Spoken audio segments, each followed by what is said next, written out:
night, we were there. I think we were walking around in the afternoon. This was Tuesday afternoon, I guess, because the quilt show opened on Wednesday. Mm-hmm. But we got in on Tuesday afternoon and met with Laura from the city. I think she's the marketing director or whatever for the city of For the Paducah. city, right? Because For the the whole city, city is involved. So yes, yeah, so we had yes. been in touch with Laura.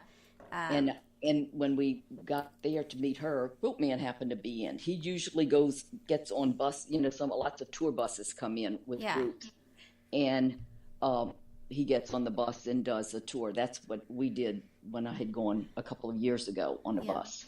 That's how I interesting. knew about Quilt Man. You knew about Quilt Man, and he has a bobblehead because that came Yes. back. That's so funny. We'll have to see if we can Yeah. get to Quilt Man and hear his story of how he became Quilt Man. And yeah, so Paducah. So Paducah's a whole thing. I want to, Yeah. and then you all shopped, which was so awesome, and brought back Yeah. really cool things. How did you figure out what to buy? I always thought that my worry about going to Paducah was I would feel like that you get overwhelmed by the amount of things that were there. Did you feel that Well, way? you can. I mean, you can get overwhelmed by everything that's there, and you have to watch. You'll go by one booth and see them demonstrating something. I don't know whether it's a ruler or some kind of tool, and you go, "Oh, I absolutely have to have this." And then you go off, and later that afternoon, there's another booth Yeah, that's is, with something. Oh, now I have to have this one. So right. I think I controlled myself this time because I had just been there. I Yeah. think it was 2 years ago. So you knew. So yeah, so I knew, and there were a few things, a few booths we went to. Hillary was funny because we were looking at demonstrations or something, and I would tell us like, "I have this," and then we would go to the next booth and we look Yeah. at this demonstration, and I said, "I have this," and she said, "Well, we didn't have to come here. We could have gone to your house." Totally. We I think definitely have to do that. Yeah, this is so like three great, right? booths, and I'm going, "I have that," so I've been to shows before. And what do you think about, so what role do you think shows play in the quilting ecosystem? Like, do you feel like you get different things because you go to a show than the local quilt shop? Uh, well, you'll see things that maybe because your local quilt shops can't carry everything, Yeah, and they tend to maybe I don't want to say specialize, but like for instance in New Orleans, the two quilt shops here, yeah, they're both completely different yeah, in the types of fabric and style right, that they carry. right, So, you go to one if you're looking for a certain type of fabric, and you go to the other one if you're looking for something different. yeah, And so they can't carry everything. So you get to see a lot of new things that come out too, whether it's new tools or yeah. gadgets. It feels like you can also sort of see the gadgets a little bit better. Like I was Right, sort of surprised. I'm like, oh, I've seen that hanging at a quilt shop, but I didn't actually know what it was, right? Like there's a right, kind of, oh, okay, I'll try that because like right. now I get what it is. You don't know how to use it. You Right, don't exactly. because there are sometimes I have things and then I'll watch a demonstration at a quilt show and go, oh, I didn't know I could do that with it.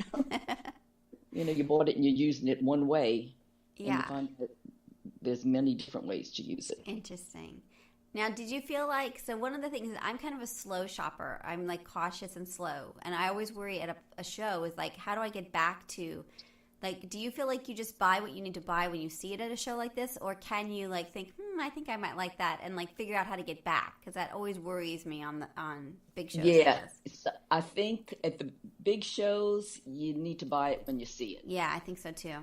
It's really because interesting. yeah, you might not get back to it, Yeah, yeah. or sometimes then you can't remember where it was. Right, you right. know, There's a lot going on yeah, there. hmm Yeah, there is. interesting. Now for the show, or for everything, even in Paducah, they put out a catalog and it has a list of all of the vendors in alphabetical order, and it tells you their booth Right, number, and right. then it also has the diagram since they're the quilts and the vendors are in different locations. There'll be a Amazing. diagram of the expo center with all the booth numbers and where they are. Yeah. There's a diagram of the convention center. There's a diagram of the pavilion.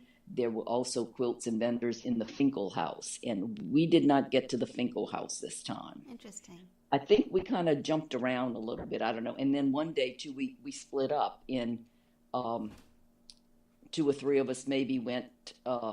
in one direction and the other two went in another direction. Yeah. Because there are some things. Hold on. Club had their antique quilt show. The Rotary and Club. vendors Yeah. there. Right. But you had to go.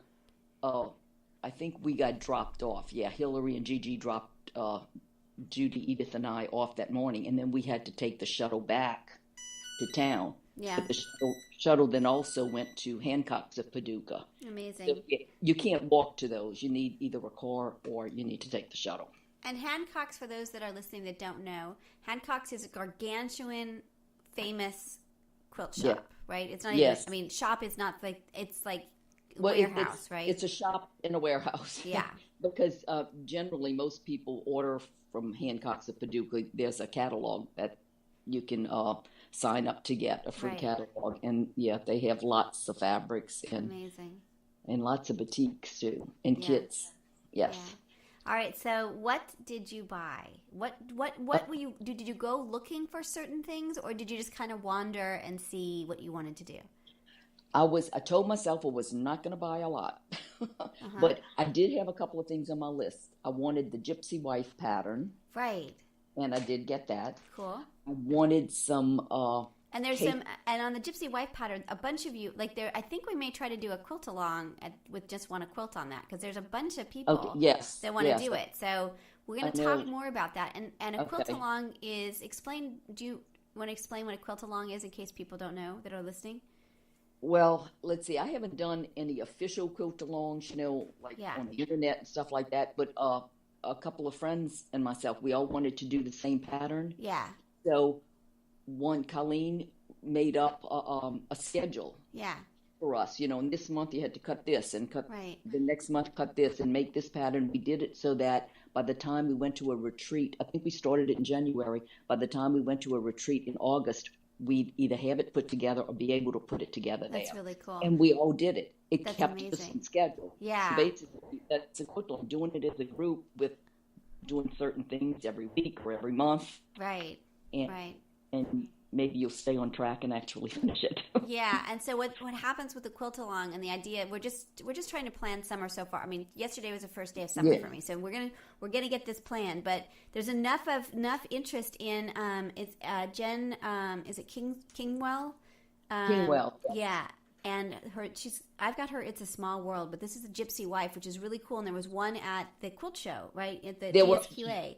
There were, I think, about 3. Oh, there was. Oh, my goodness. And one did win a ribbon. Janet Bailey won a ribbon on hers, and I don't know if actually, Janet had 2 in the show. Really? And they were across from each other. Oh, how funny. And the little write-up on hers is one was the first one she made, with scraps. Right. Interesting. The second one, the one that won a ribbon, her write-up said, I enjoyed this so much, I decided to make one with my pretty scraps. That's really interesting. And so she made 2. So what's interesting about this pattern is that it's kind of traditional squares, but the way you put it together is so different. Yeah. That it's really cool. So anyway, what would happen with a quilt along is that you have a schedule. Everyone buys their own pattern. That's like the copyright person in me, right? So we find out where you can buy it, and then you just do it yourself, and then again you can post them as you go, so that it encourages on these larger projects everyone to be able to sort of stay honest and on track. So I think that's what the group wants. So I'm cool with the quilt. I mean, the Quilting Army has a mind of its own. So I think that's one of the things we're doing this summer. Yeah, yes, I definitely wanted to do that, and then I bought some of my case because I'm doing a Laura Hines elephant collage, and I needed. Oh, you're doing that? Oh, you're doing the collage. Are you doing the collage that's like that one that that's really famous? That collage, or is it a different one? Well, I guess it's what one is it called? There were a couple in the show. There were owls, I think. There were 2 owls, and then there was something else, maybe a giraffe. And what's her last name? I think it's Laura Hine, Heine, if I'm not mistaken. Okay, I'm looking it up because this is hard-hitting journalist. The Lulu Elephant Walk. Oh, no, that's not what I expected. Lulu. Right, Lulu, no, this is a different one. Oh, right, this is adorable. All right, no, I don't know this one. This is really adorable. Wow, it's really cute. How are you so it's like you can go on Amazon, you can look on it there, it's all over the place. Yeah. It's a wall hanging, right? Is it a wall hanging? Yes. Yes. And this one is all flowery. It's got tons of flowers. Is it? Yes. How are you cutting out flowers from fabric? Or is it? Yes. Really? I'm putting fusible on the back of the fabric. Yeah.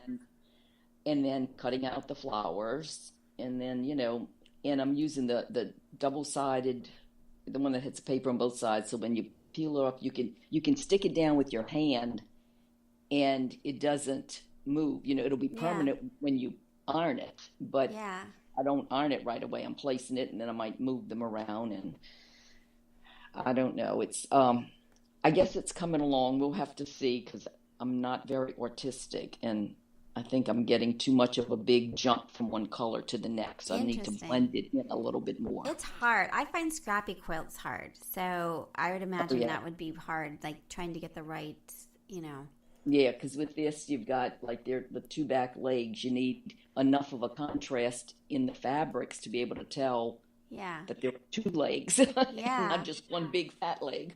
Yeah, right. That's funny. I like that struggle. All in flowers.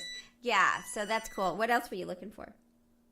I think that's all I was looking for. Uh-huh. But that's not all I bought. What else did you get? Well, that you're willing to tell us about? Well, I did buy a Di Ford book called Primarily Quilts 2. This is put out by Quilt Mania. She has beautiful... By Di Ford. Okay, I'm looking it up again. I'm at Amazon again, I think. No, I'm not. Where am I? Oh, yeah, I am. Di Ford, which is D-I and F-O-R-D, right? Yes. 2 words. Yes. And it's put out by Quilt Mania, which is, I think they're Australian. Yeah. I think the Quilt Mania, there's Quilt Mania. Quilt Mania, right. There's a Quilt Mania Inc. That's where you can go. So it's not, I don't see it at Amazon. Right. She's Australian. And they're inspired by vintage quilts, right? Yes. And there's yes. So it's got beautiful. Like applique and other 19th century quilts and some hexie quilts. And they're really beautiful. And so were looking, you got the second book. Yeah, this one is called Primarily Quilts 2. Interesting. And I don't know if I'll ever make anything out of this book, but I just like to read through it. Yeah. Look at the pictures, read about the quilts. Yeah. Now, is Quilt Mania a magazine or is it a book? They're doing books. Well, they do. There is a magazine, and in fact, in the magazine, and like in this book, on one page I'm looking at right now, and the left side is in French, I think, and the right side is in English. They're really beautiful. Yes. Wow. Okay, I didn't know about this. So this is the problem. Then I'm now just surfing instead of interviewing. That's not cool. Okay, so you got the mostly quilts, 2. What else? And I got another little kit from Paper Pieces, another English paper piecing quilt. Yeah. I bought some Joe Martin fat quarters at one of the booths at the Rotary show. What is Joe Martin? Joe Martin? Well, that's a designer, and she does. It's more kind of traditional. I don't know if she does exactly Civil War reproductions, but it's along those lines. Yeah, they're very. I'm looking at. They're more traditional. Very traditional. They'd go with the book you bought, kind of, right? They're very they're browns and pinks and blues and very traditional, kind of muted. Yes, they're not bright modern fabrics. Yeah, and if you're looking for that, it's Joe J-O and then Morton Morton. Right? Yes, I like her fabrics. Yeah. Okay, cool. And then I bought some fabric at the first shop we stopped at in Memphis. I think it's Germantown, Tennessee. Right, Hillary the Bumbletees. Bumbletees? Yes. I bought some fabric there, but I actually bought it to make like a pair of capris and a top to go with it. I didn't buy cool. And Yeah. theirs were like